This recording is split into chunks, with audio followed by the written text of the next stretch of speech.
Morning. ಭಾಷೆಯಿಂದ ಭಾಷೆ ಕಲಿಯೋಣ. ಈ ಚಟುವಟಿಕೆಯಲ್ಲಿ ನಾವು ಶಾಲೆಯಲ್ಲಿ ಬಳಸುವ ಕನ್ನಡ ವಾಕ್ಯಗಳನ್ನು ಇಂಗ್ಲಿಷ್ನಲ್ಲಿ ಕಲಿಯೋಣ. Come one by one. ಒಬ್ಬೊಬ್ಬರಾಗಿ ಬನ್ನಿ. I will teach you English. I will teach you English. ನಾನು ನಿಮಗೆ ಇಂಗ್ಲಿಷ್ ಕಲಿಸುತ್ತೇನೆ.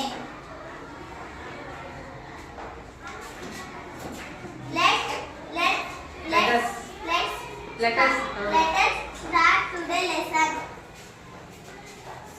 ಇವತ್ತಿನ ಪಾಠ ಪ್ರಾರಂಭಿಸೋಣ. Is everyone ready?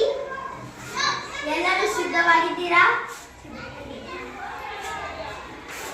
Did you get it? ನಿಮಗೆ ಇದು ಅರ್ಥವಾಯಿತೆ?